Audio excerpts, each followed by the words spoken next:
welcome back to the channel. It's been a while because I've been really busy with my last semester of uni, and I'm still busy, but you know, I still have exams, but I don't have classes anymore, so I have more time. And I figured, why not come back to the channel now? I really felt like vlogging, and that's actually what I want to do more of going forward in the channel. And yeah, I thought I would bring you with me along for this week while I try to finish People We Meet on Vacation by Emily Henry. This is actually my first Emily Henry book, and I'm having a great time. I'm almost halfway through. I'm 48% into it. And one thing that I've noticed is that no matter what happens in the last half of this book, I truly understand why Emily Henry is an author that just exploded, and why she became so popular, because her writing style is so good. And one thing that I've noticed that she does that I absolutely love is that she makes you feel everything that the characters are feeling. I've had to stop like a few times. I've had to stop reading a few times because I was feeling all the embarrassment and the tension and the pining and all the feels between the characters, which I just adore. But if you don't know, which I feel like this book is popular enough that people know what it is about, but if you don't know what it's about, we're following Poppy and Alex. They met in college, they're best friends, and each summer they went on a vacation together. But 2 years ago, they had a falling out, and you don't know what happened. And Poppy, who is the POV of the story, so this is first-person POV from Poppy's perspective, she tries to get Alex to go on one more vacation with her in order to try and salvage their relationship. This is also dual timeline, so you get perspectives from vacations that they had in the past and then the present time. And I gotta say, I have theories as to what happened, and I feel like they have already been confirmed, at least partially, but I don't know. We shall see. I'm also really enjoying both Poppy and Alex. I think I like Alex more, but I think Poppy is a really good narrator for the story because she's very energetic. I like the energy that she brings into the book. So yeah, that's the gist of it. I'm also going to be reading Fool's Errand this week, but I'm not going to finish it this week. I'm probably going to finish it next week, but I'm just so excited about it, so I will talk to you about it if I have some interesting updates. But this is the first book in the Tiny Men trilogy and the 7th book in the Realm of the Elderling series by Robin Hobb, which if you're not new to my channel, you know that I love this series, that I love Robin Hobb, and that I love the main character of this trilogy, because this trilogy has the same main character as the Farseer trilogy, which is the first trilogy. And I liked the last trilogy, The Last Ship Traders. I liked it a lot. I thought it was really well written, great characters, the plot was exciting, but Fitz and the Farseer trilogy, it's just on another level for me. And I know that people like this one even better, so I'm excited. I don't want to get my expectations too high, but let's face it, they're already high, so hopefully I love it. I'm not far into it at all. I only read 3 chapters so far, but I'm already feeling all the emotions, so we'll see how that goes. And yeah, that's it for the intro. I will see you later.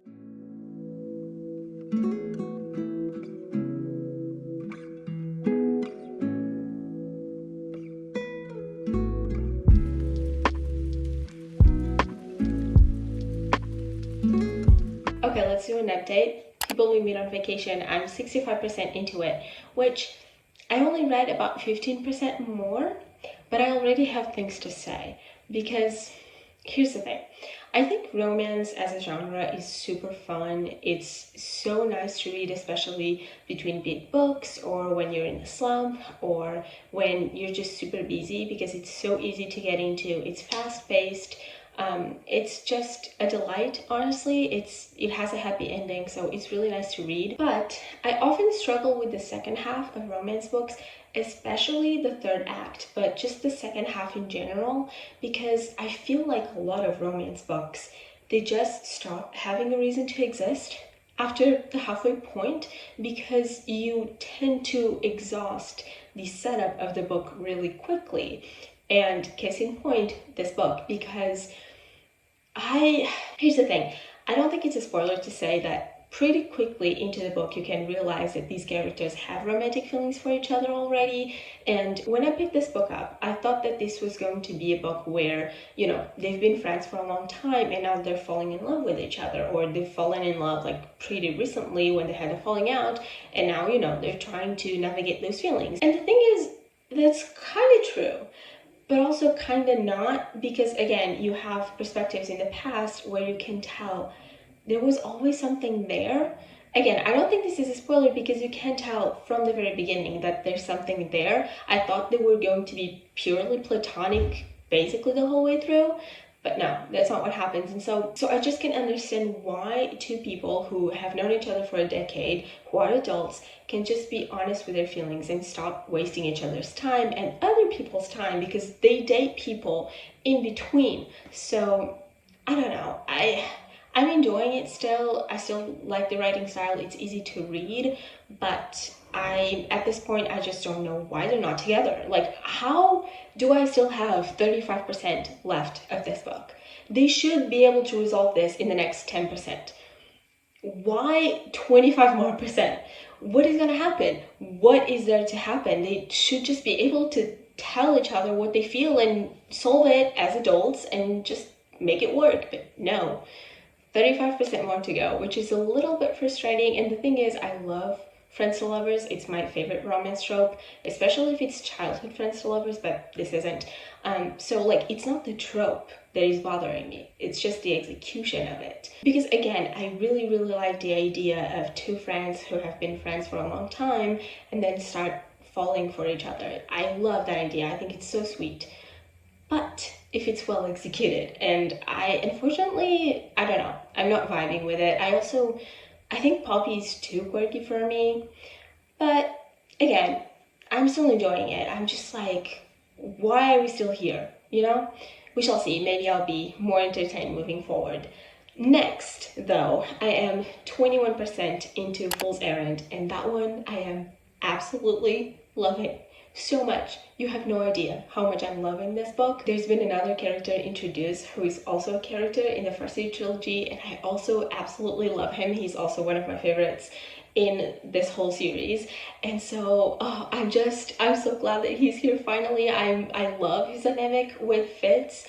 And yeah, I'm having the best time. I can't wait to keep reading. Those were the updates, but now I have a tiny book haul to show you because I went to a book fair recently. There's a book fair going on, and also my dad also gave me a couple of books, which was so lovely. I'm so thankful. So yeah, I'm gonna share those books with you now. Okay, so first I got Forging Silver into Stars by Bridget Kemmerer. This is the author of *A Curse So Dark and Lonely*, and if you don't know, *A Curse So Dark and Lonely* is one of my favorite books of all time. It's a Beauty and the Beast YA fantasy retelling, and I love Beauty and the Beast. It's my favorite Disney movie, and I just love retellings of that story and that trope. And so I just absolutely loved reading *Curse So Dark and Lonely*. I didn't continue with the trilogy because I heard a lot of people didn't seem to really like the continuation of the trilogy, and so I felt like, you know, the first book is pretty self-contained, so I'm fine just reading the first one.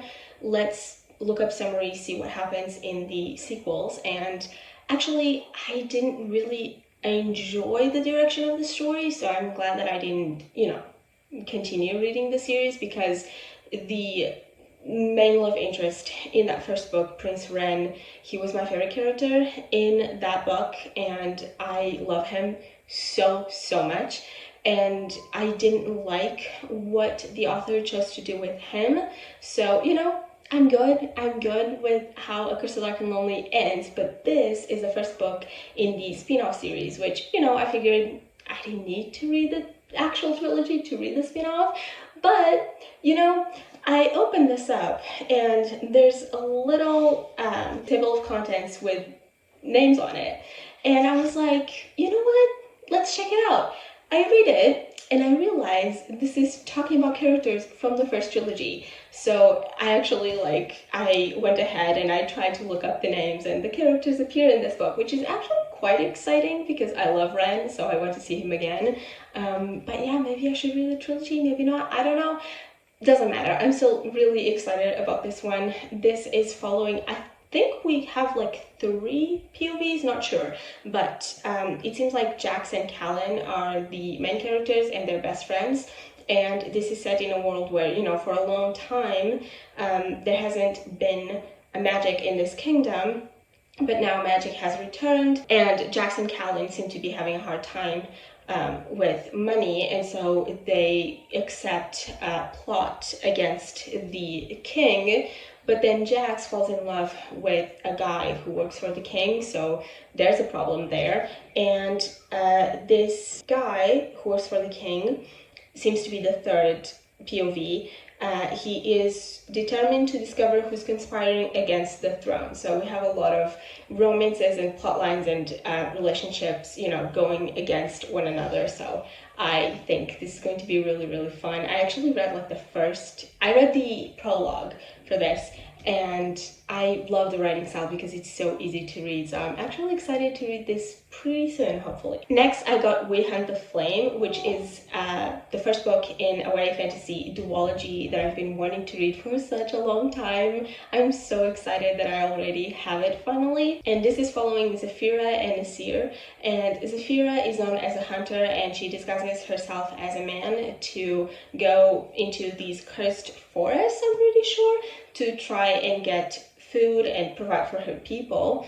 And then Nasir is the son of the Sultan, and he is, I think, yes, he is an assassin, and he does the bidding of his father. And eventually these two characters clash with each other because the Sultan sends Nasir to kill Zephyra, or to kill the hunter, I guess, as she's known.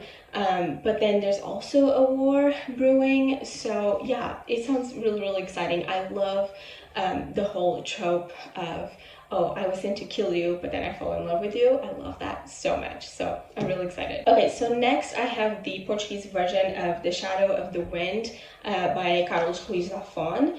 And I am so excited that I finally have this. I've been meaning to read this since like 2017. I've checked my Goodreads. I want to read this so badly. So this is following a kid. I'm not sure if it's a kid. Is it? I think it is. Who basically finds this book and he becomes really enthralled by it, and then he wants to find more books by this author, but then he realizes that there's someone who is selectively getting rid of this author's books, and there's also like a cemetery of lost books. That's the title of the series, I'm pretty sure. So I don't know, it just sounds so exciting, and it actually makes me think of Strange the Dreamer by Laini Taylor, which I haven't read yet, but I actually just ordered it, so I'm so excited about that as well. But I don't know, the plotline of that one and the plotline of this one, it kind of reminds me of each other. I know it's probably like nothing alike, but I don't know, books, mysterious books, books disappearing, sounds fun. And then this is O Livro do 𝐜𝐨𝐧𝐭𝐚 by Fernando Pessoa, who is a Portuguese author. The English translation of the title is The Book of Disquiet, and this is essentially, so Fernando Pessoa is a Portuguese poet, right,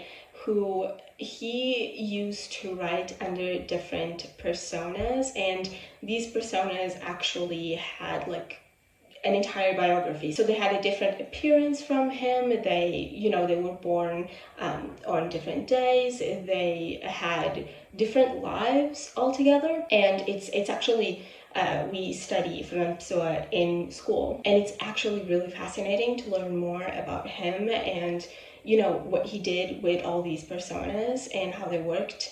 And reading the different types of poems and literature that come from these personas is also really, really interesting and fascinating. But this is actually a book written by my favorite persona of his, Bernardo Soares, and this is a autobiography of sorts for that persona, and it also details the city of Lisbon, and this is prose, but it's written in a very poetic way, and it's actually the only time where he wrote in prose, I'm pretty sure. So yeah, I loved the little excerpts that we read in school of this book, so I've been meaning to buy it and read it ever since I got out of high school. So yeah, I'm really excited that I finally have it. It's probably going to be a huge undertaking because his writing isn't, you know, it's very lyrical and poetic and beautiful. It's incredibly beautiful. I can't stress this enough.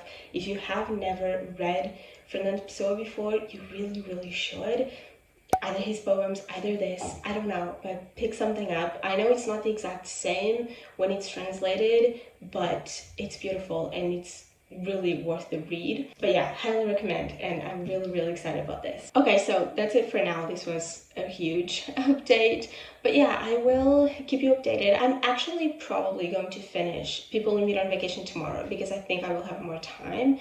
So hopefully I will have like maybe a couple more updates for you, one more before I finish and then one at the end. Hopefully I enjoy it because I really like the first like 40% of the book, but now it's, yeah, I'm having issues with it, but we shall see. Hoping for the best.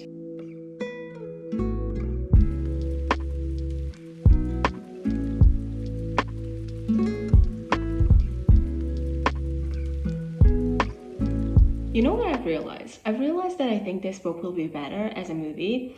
Let me explain why. Because we have chapters in the present and we also have flashbacks to their vacations in previous years, right? And I think the flashbacks are a little boring, and I love flashbacks in my stories. I love them. The problem is that flashbacks need to be relevant to the story, right? So, I don't think these are accomplishing that very well because I did really enjoy the first couple of flashbacks because we're seeing them meet, we're seeing them go on their first vacation, right? That makes sense.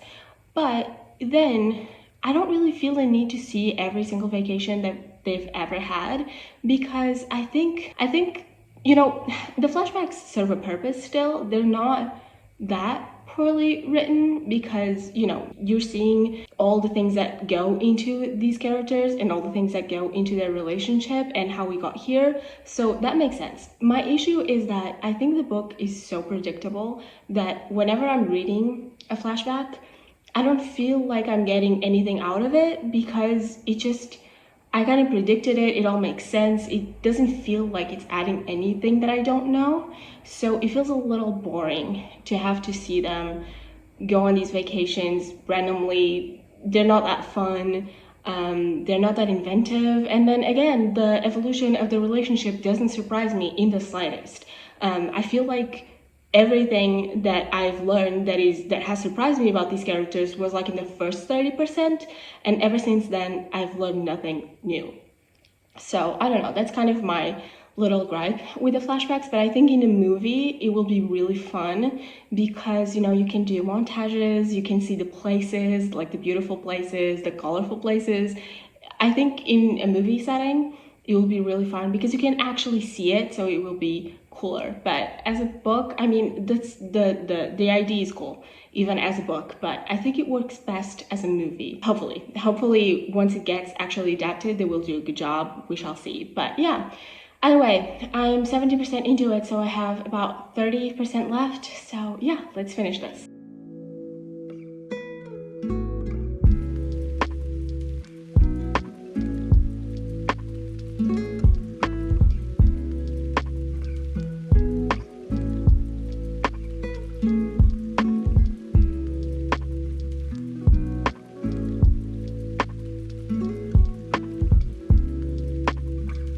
See, and now I've read 3% more of the book. There's already been a steamy scene. What else do we need to do? Why do I still have almost 30% of the book left? I don't understand. I don't know, like, I feel like I'm being very negative about this book, but genuinely I was really enjoying it in the beginning. I was feeling all the feels, I was loving the longing between the characters, mutual pining I love. But yeah, it's been a bit downhill since then, but we shall see. Okay, so at least in the flashback, it's 3 summers ago now. So 2 summers ago was when they had a falling out. So thankfully, at least we're getting there. I'm pretty sure I know what happened. It's, I don't know, these characters are so predictable. They're well written, I think they're fine, but they're very transparent. There's nothing new to learn about them. They're not mysterious at all. But yeah.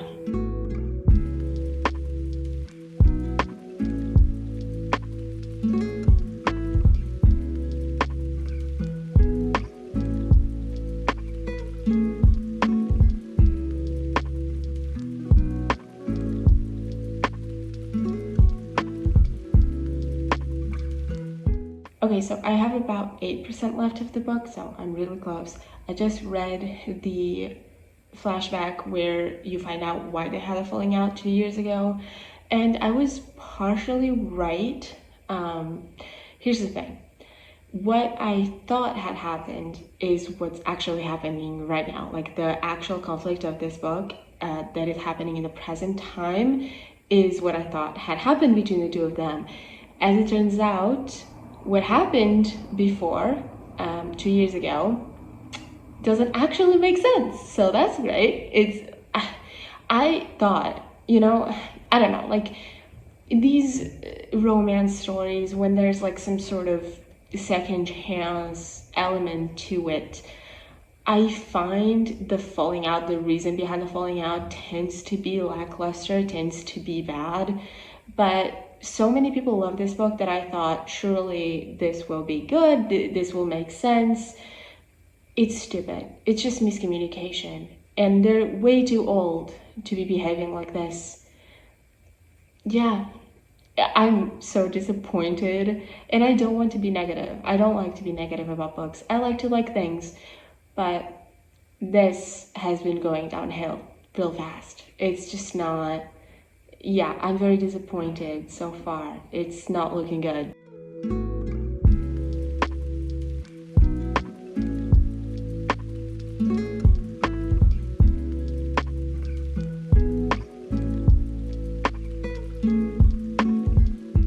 Okay, so let's talk about People We Meet on Vacation. I did finish it 2 days ago, but I wanted to just take a break and think about what I actually thought of the book, just let my thoughts set in. And I didn't like it. Okay, let me tell you what I did like about this book. So I did like the writing style. I think Emily Henry writes well, and I did enjoy the first 40% of the book. I was invested, I was enjoying the characters. I didn't love them, but I liked them enough. And I do think, based on how Emily Henry was setting up the characters in the beginning, that there's potential for me to like other characters by her more. And then I did like some of the things at the very end. I think that the message behind this book it's quite heartwarming, and I did think the character arcs were well handled.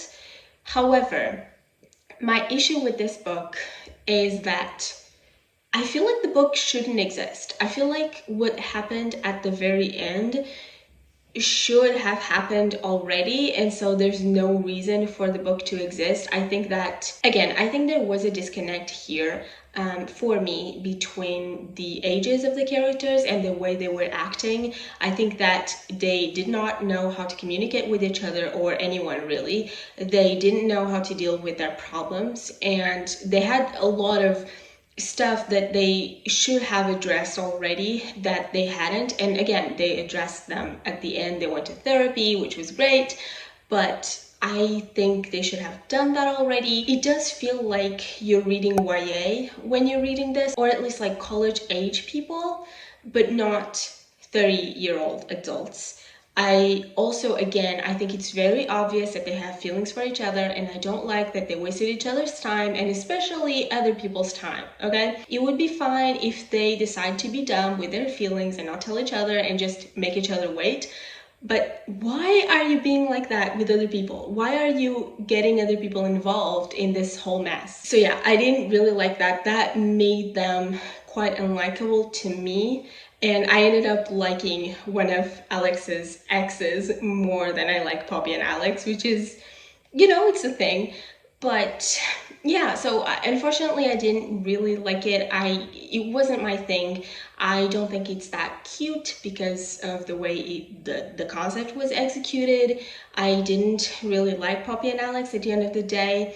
However, I do still very much want to read Beach Read by the same author. Okay, so here's the thing. At first, I didn't want to read Beach Read because I've heard that it doesn't focus that much on the romance and it's quite heavy. I'm pretty sure it deals with grief, which I'm not sure about, but I think so. But I think that going into it knowing that I will enjoy it more than maybe some people who went into it thinking it was going to be a super swoony romance. So because I know it's going to focus on other topics, I can appreciate it for what it is. And honestly, I don't know why I feel called to Beach Read, but I've heard someone say that they've never seen someone love Beach Read and also love People We Meet on Vacation, that usually if you love one, you just enjoy the other. So hopefully I will love Beach Read. But in the comments, if you've read more Emily Henry books and you have opinions on like, oh, if you didn't like People We Meet on Vacation, maybe read this one, please let me know. And yeah, I think that's all for People We Meet on Vacation. Again, I do want to read Beach Read, maybe this year, not sure. I do want to read Happy Place as well. I'm not so interested in book lovers, but it might be fun, who knows. I'm probably going to read all of them, to be honest, so eventually in another vlog. As for Fool's Errand, I didn't really read more, like not much more. I read one chapter, which I loved the chapter, but there's not really anything else to update you on, but I'm loving it. So you will be seeing me finishing it in the next vlog, which will probably be like longer. It won't be a weekly vlog, I don't think, but I have some plans. I have some buddy reads and stuff, so I'm excited about the books that I'm reading next. So yes, I will be finishing that on that vlog. And yeah, for this vlog, this is it. I still had a great time. I love filming vlogs, and People We Meet on Vacation, you know, even though I ended up not really enjoying it, I wouldn't not recommend it, and it wasn't a waste of time, you know. It still had some scenes that I enjoyed, so it was fine. I had a great time. I hope you enjoyed this vlog as well. Thank you so much for watching, and I will see you in my next one. Bye!